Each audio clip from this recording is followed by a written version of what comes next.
Christine Brie. J'expose en ce moment à la galerie Ombre et Lumière à Montrolles. Ma première exposition a eu lieu en 1981.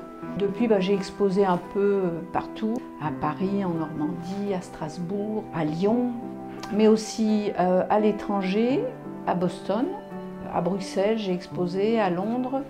Voilà en gros les principaux lieux où j'ai exposé.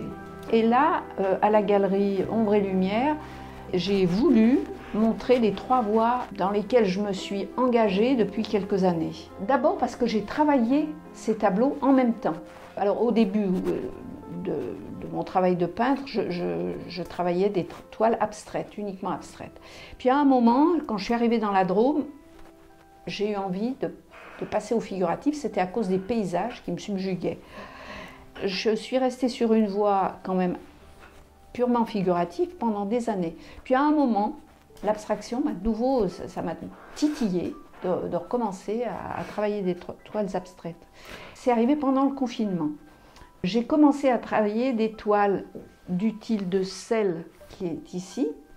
Et comme je ne pouvais pas les montrer, je les laissais sécher quelque temps, parce qu'avec l'huile, il y a un temps de séchage très long. J'ai laissé sécher quelque temps et ça me démangeait de faire autre chose, dans d'autres couleurs, d'autres impulsions, d'autres intuitions. Mais au bout d'un moment, il fallait que je laisse sécher les secondes. Donc je les laissais sécher et puis je revenais vers les premières et comme je ne les avais plus fréquentées depuis un moment, je les avais oubliées, j'avais un regard critique sur elles. Et ce regard critique était d'autant plus possible que c'était le confinement et que je ne pouvais pas les montrer. Donc je ne les montrais pas trop vite, je les critiquais, je les retravaillais, je les laissais de nouveau sécher, etc. Il y a une sorte de balancier entre ces 2 voies. Et certaines, je suis très contente d'avoir pu passer tout ce temps à les retravailler. Et j'ai pris le pli, en quelque sorte. Maintenant, je travaille de cette façon. Pour les grandes toiles, c'est toujours quelque chose d'assez physique. De faire de grands gestes, puis que la toile m'emmène quelque part. M'emmène quelque part parce que j'ai bien des images confuses dans ma tête. Par exemple, les toiles de montagne et lac, c'est un jour où je suis revenue de la montagne, alors que je n'avais jamais osé la peindre parce que je trouvais que c'était beaucoup trop difficile, que ça allait être raté. Je me suis trouvée en face de la toile et j'ai eu envie, tout d'un coup, de traduire des émotions que j'avais eues à la montagne. Mais ce ne sont pas des toiles réalistes, parce que de toute façon, je n'avais pas la montagne en face des yeux. Pour les toiles abstraites, alors c'est aussi ça, c'est un mouvement. Alors là, carrément, c'est des couleurs qui m'appellent, c'est des... voilà. Pour les visages, tu disais ciseler. Alors oui, j'ai envie de ciseler les visages, j'ai envie de les... Alors, j'ai eu des modèles, d'être en face de ces modèles et de me laisser envahir par la peau. Comme j'ai envie d'exprimer quelque chose de la peau aussi, même si maintenant, dans certains portraits, je les brouille, là, c'est différent, c'est un travail beaucoup moins gestuel en fait. On pourrait dire... les yeux, les regards, la peau du modèle qui m'entraîne quelque part. Alors j'aimerais par exemple peindre des personnes beaucoup plus vieilles. Je voudrais, mais j'ai pas vraiment de modèle. J'ai besoin de modèles pour les... D'abord parce que l'impulsion de peindre, c'est le modèle qui me l'a...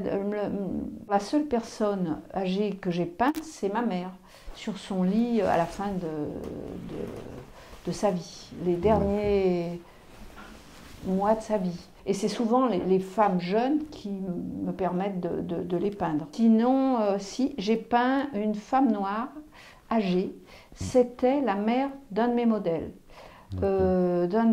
Noirs, parce qu'à un moment donné, justement, tu parles de la peau, eh bien, j'ai eu envie de peindre la peau noire. Donc j'ai réalisé toute une série de tableaux de femmes noires, et dont cette vieille femme. Mais je lui ai offert. À la fin, je ne l'ai plus. Je l'ai offert. Je l'ai offert. Quand tu sais, cette diversité, c'est qu'en fait, derrière tout ça, il y a l'idée que nous ne sommes pas un. Nous ne sommes pas... en tout cas, moi, je ne me ressens pas comme ça. Et enfin, c'est pas par hasard que quand Rimbaud a dit « je est un autre ». On est à la fois multiples à l'intérieur de nous. Dans le ciel, éventuellement une tourmente qui se prépare. Et puis en bas, mais c'est encore loin et le lac est encore complètement calme. Et c'est tout à la fois. C'est à la fois ceci et cela et encore autre chose. Et le monde et nous-mêmes sommes multiples.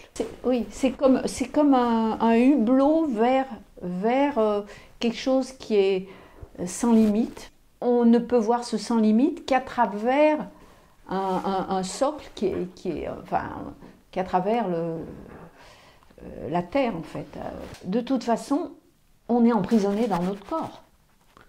Pourquoi ne suis-je pas toi? Pourquoi n'es-tu pas moi? Nous sommes enfermés. Et d'ailleurs, c'est quelque chose qui toujours m'obsède. Ça de ne pas pouvoir franchir ces limites du corps et pas rentrer dans autre chose ou un autre. En même temps, je me sens multiple à l'intérieur. Le carré, c'est comme ce qui me permet de porter en tout cas le regard de celui qui regarde et le mien vers autre chose. C'est le fait de peindre et la toile elle-même qui t'amène vers quelque chose que tu cherchais, que tu savais sans le savoir, etc. Mais Pascal, il le dit bien qu'on est entre ces deux infinis. On est le roseau qui ploie entre ces deux infinis du minuscule et de l'infiniment grand. Quand on est en face de la toile blanche, le premier geste qu'on fait, c'est comme un saut dans le vide. Et je l'avais traduit un peu. Il y avait pas mal de toiles que j'ai montrées, que j'appelais parois, où on voyait des chevaux qui se jetaient dans le vide. Et ça traduit souvent quelque chose que je ressens dans la vie et en face de la toile. Ce saut dans le vide. Une nécessité et en même temps un vertige. Tu vois, les deux, hein. Les deux, une nécessité, mais tu ne sais pas où tu vas et ton premier geste va tout déterminer. Après, il y aura peut-être une voie de non-retour.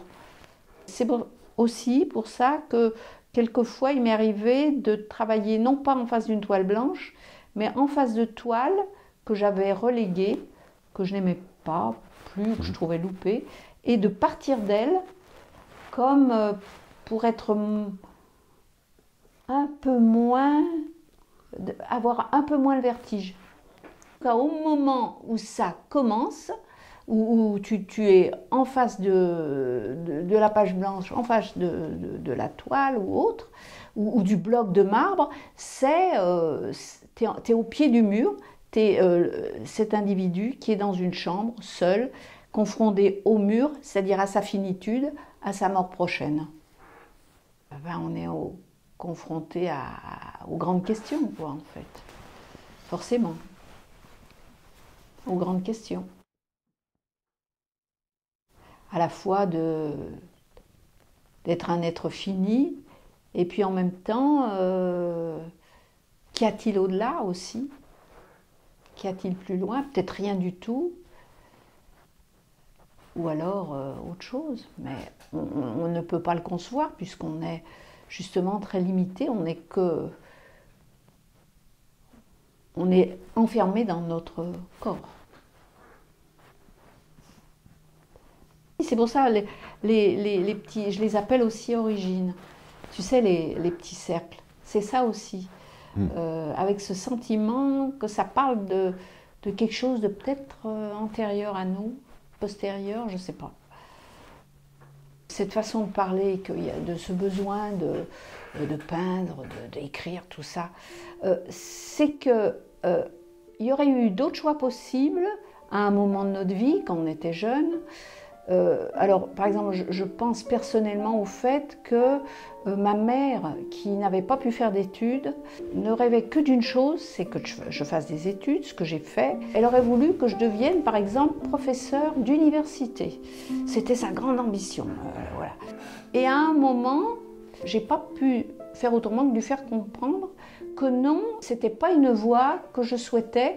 C'est pas quelque chose de prétentieux de vouloir écrire ou peindre, c'est que il faut qu'on sache où on est à sa place. À quelle place?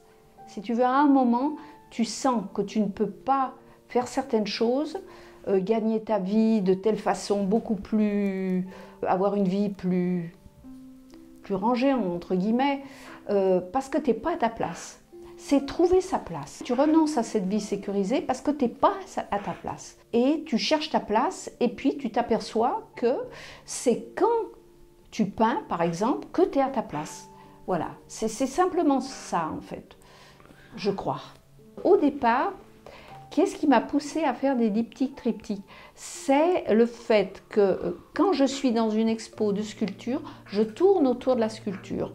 Et à la limite, le regard que je porte, il y a quelque chose d'interactif avec la sculpture, puisque je peux tourner, changer le point de vue, la voir autrement, etc. Et alors avec la peinture, je trouvais insupportable d'être en face de quelque chose de fixe, tu vois, de définitif. Voilà, on peut. Mais alors avec les diptyques triptyques, tu as une proposition, une femme qui te regarde, et puis tu fermes et pouf, t'es ailleurs, t'es emmené ailleurs, soit avec des anges, soit avec. Quelquefois, si tu mets un battant, comme tu disais, on a une proposition, on l'ouvre, autre proposition, etc. Donc oui, c'est ça. Hein. Dans Le Temps retrouvé, Proust il dit ça. Il dit que justement, l'art est le seul moyen qu'on ait de pouvoir se transporter dans une autre, être transporté dans une autre conscience, à l'intérieur d'une autre conscience.